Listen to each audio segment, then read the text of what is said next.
Hello friends, English classes YouTube channel में सभी का स्वागत है। मोर अपडेट्स के लिए चैनल को सब्सक्राइब जरूर करें और बेल आइकन का घंटा जरूर बजाएं। Hello dear viewers, you are welcome in English classes. Dear viewers, आपका इंग्लिश क्लासेस में स्वागत है। आज के इस वीडियो में हम टेंस के बारे में सीखेंगे। टेंस क्या होता है, उसको बड़ी आसानी से कैसे समझ सकते हैं हम। क्योंकि डियर व्यूअर्स, जो भी कैंडिडेट इंग्लिश सीखना चाहता है, whoever he is, चाहे वो कोई भी है, whether he is a student or some other adult person, चाहे वो कोई विद्यार्थी है या कोई और वयस्क आदमी है या कोई और बिजनेस में या किसी काम में लगा है, अगर वो है इंग्लिश सीखना चाहता है तो understanding of tenses is very important for him. उसके लिए टेंस को समझना बड़ा ही जरूरी है, क्योंकि बिना टेंस सीखे कोई भी इंग्लिश नहीं सीख सकता। जिस भी व्यक्ति ने या जिस भी कैंडिडेट ने इंग्लिश सीखनी है, उसको टेंस जरूर सीखनी होगी, टेंस की अंडरस्टैंडिंग जरूर करनी होगी। जिस व्यक्ति को टेंस की अंडरस्टैंडिंग नहीं होगी, वो इंग्लिश नहीं बोल पाएगा, वो इंग्लिश को अंडरस्टैंड नहीं कर पाएगा। सो इसीलिए इस वीडियो में मैं आपको बता रहा हूं कि टेंस को बड़ी आसानी से कैसे समझ सकते हैं, कैसे हम टेंस के बारे में अपनी अंडरस्टैंडिंग क्रिएट कर सकते हैं। तो डियर स्टूडेंट्स, लेट्स स्टार्ट। जैसे कि सभी स्टूडेंट्स जानते हैं कि टेंस का मतलब होता है काल या समय। क्योंकि हम जब भी बात करते हैं, चाहे हम कोई भी सेंटेंस बोलते हैं, we speak according to time sequence. हम एक टाइम सीक्वेंस के अकॉर्डिंग बोलते हैं। जब हम कोई सेंटेंस बोलते हैं, उसमें कोई ना कोई टाइम जरूर होता है, या तो फ्यूचर होता है, या पास्ट होता है, या प्रेजेंट होता है। हमारे बोले गए सेंटेंस में कोई ना कोई टाइम जरूर होता है, चाहे वो हिंदी का है, चाहे इंग्लिश का है, चाहे किसी और लैंग्वेज का है। इसीलिए इंग्लिश हमारे कंट्री में एज ए सेकंड लैंग्वेज हम पढ़ते हैं, तो ये हमारी नेटिव लैंग्वेज नहीं है। इसीलिए हम इसको बचपन से नहीं सीख पाते। इसलिए हमें इसको जब हम सीखते हैं तो सीखने में काफी प्रॉब्लम्स आती है, क्योंकि ये हम इसके नेटिव स्पीकर नहीं है। जो लोग नेटिव स्पीकर्स है, वो इजिली इस लैंग्वेज को सीख जाते हैं। वैसे ही हम हिंदी या अपनी और लैंग्वेज जो हमारी नेटिव लैंग्वेजेस है, हम उनको आसानी से सीख जाते हैं। तो इंग्लिश को सीखने के लिए आपको टेंस की अंडरस्टैंडिंग करनी जरूरी होगी, और टेंस को अंडरस्टैंड करना बड़ा ही आसान है। So let's understand tenses. तो टेंस का मतलब टाइम होता है। डियर स्टूडेंट्स, हम जब भी बात करते हैं, हम तीन प्रकार से बात करते हैं। हमारे बोले गए सेंटेंसेस में तीन प्रकार का टाइम हो सकता है।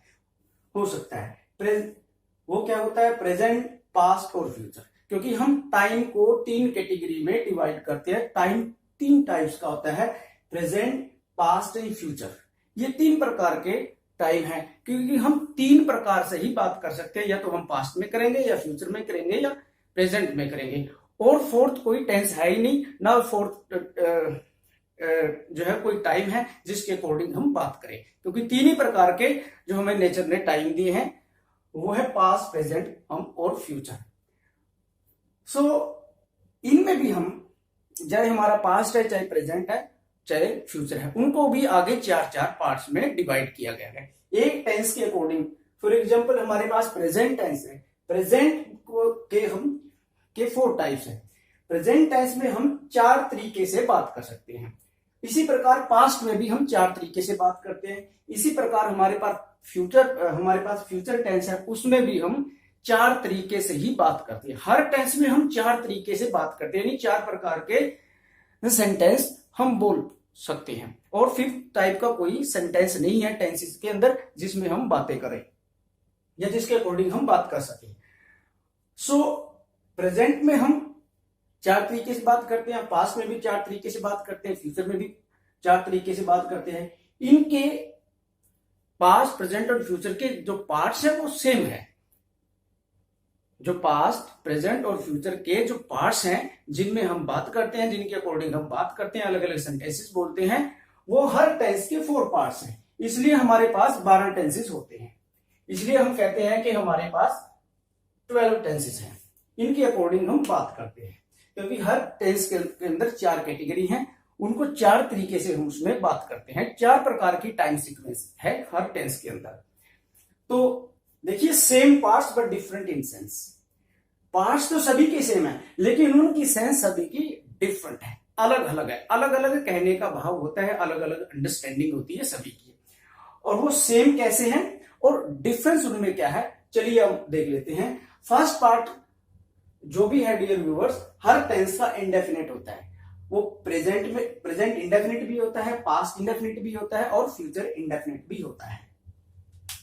हर टेंस में इंडेफिनिट पार्ट होता है। तो इंडेफिनिट टेंस में हम कैसी बात करते हैं, हम देखिए, हम अगर हमारे पास टेंस है तो 3 प्रकार के इंडेफिनिट टेंस होते हैं। अगर हम इंडेफिनिट की बात करें तो हम अगर हिंदी में देखें, हिंदी से अंडरस्टैंडिंग करें तो देखिए करता है, या तो हम करता है बोलेंगे फॉर एग्जाम्पल, या फिर किया बोलेंगे, या फिर करेगा बोलेंगे। यानी प्रेजेंट में करता है, पास्ट में किया और फ्यूचर में करेगा। ये इंडेफिनिट में 3 प्रकार की सेंस होगी। 3 प्रकार से हम बात करते हैं क्योंकि 3 ही टेंस है हमारे पास। नेक्स्ट हमारे पास है कंटिन्यूअस टेंस। वो प्रेजेंट कंटिन्यूअस भी हो सकता है, वो पास्ट कंटिन्यूअस भी हो सकता है, वो हमारा फ्यूचर कंटिन्यूअस टेंस भी हो सकता है। तो और उनमें हम कैसे बात करते हैं, या तो जैसे फॉर एग्जांपल हम हिंदी से समझते हैं, कर रहा है यानी कोई काम कर रहा है, या काम कर रहा था, या फिर कर रहा होगा। इसमें भी 3 प्रकार की सेंस है, 3 प्रकार का टाइम है। और इसी प्रकार क्योंकि हमारे पास 3 प्रकार का टाइम है तो 3 प्रकार से ही हम बात करते हैं, कंटिन्यूअस में भी और इंडेफिनिट में भी, या और दूसरे टाइप्स में। नेक्स्ट है हमारे पास परफेक्ट टेंस।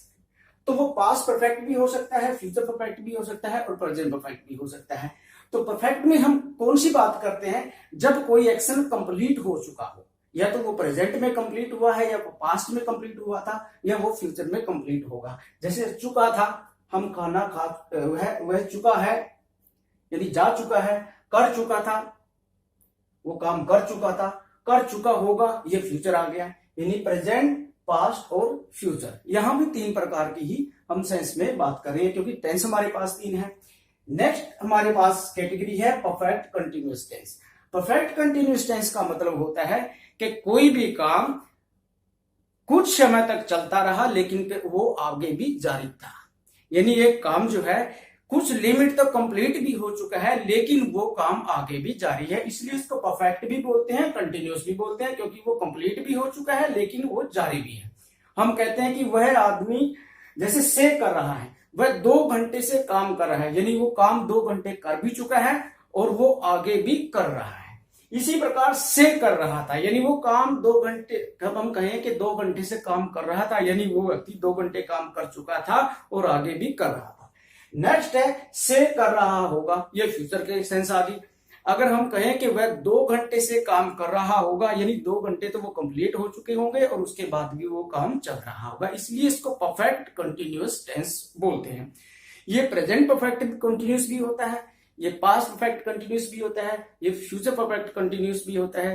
देखिए 3 प्रकार के हमारे पास टेंस है और 3 ही और उनकी 4 कैटेगरी हैं, और 4 जो टेंस की कैटेगरी है उनमें 4 कैटेगरी में हम 3 तरह से ही बात करते हैं। जैसे इंडेफिनिट टेंस है, इंडेफिनिट टेंस में भी हम 3 तरह की बात करते हैं। प्रेजेंट इंडेफिनिट की करेंगे, या फिर पास्ट इंडेफिनिट की करेंगे, या फिर फ्यूचर इंडेफिनिट की करेंगे। उसके बाद हमारे पास कंटिन्यूअस टेंस है, प्रेजेंट कंटिन्यूअस टेंस है, कंटिन्यूअस टेंस है। कंटिन्यूअस टेंस में भी हम या तो प्रेजेंट कंटिन्यूअस की बात करेंगे, या फिर फ्यूचर कंटिन्यूअस की बात करेंगे, या फिर हम कंटिन्यूअस की बात करेंगे, प्रेजेंट कंटिन्यूअस की करेंगे, या पास्ट कंटिन्यूअस की, या फिर फ्यूचर कंटिन्यूअस की बात करेंगे। इसी प्रकार नेक्स्ट हमारे पास परफेक्ट टेंस है। परफेक्ट टेंस में हम क्या करते हैं, या तो हम प्रेजेंट परफेक्ट की बात करेंगे, या फिर पास्ट परफेक्ट की बात करेंगे, या फिर फ्यूचर परफेक्ट की बात करेंगे। उसके बाद हमारे पास है perfect continuous tense. Perfect continuous tense में या तो हम प्रेजेंट परफेक्ट कंटिन्यूअस की, या फिर पास्ट परफेक्ट कंटिन्यूअस की, या फिर फ्यूचर परफेक्ट कंटिन्यूअस की बात करेंगे। हमारे पास डियर व्यूअर्स टेंस 3 है और 3 ही प्रकार की सेंस में हम बात करते हैं, लेकिन एक टेंस को 4 कैटेगरी में बांट दिया गया है, इसलिए हमारे पास 12 टेंस है और हर कैटेगरी में हम 3 तरह से ही बात करेंगे, जैसे कि यहाँ पे बताया गया है। तो इस प्रकार से हम टेंस को बड़ी आसानी से समझ सकते हैं, और अगर हमारी टेंस की जो बेसिक पॉइंट और बेसिक अंडरस्टैंडिंग है वो बहुत बढ़िया और स्ट्रॉन्ग है, तो it's very easily easy for every candidate to learn English. He or she can learn English very easy.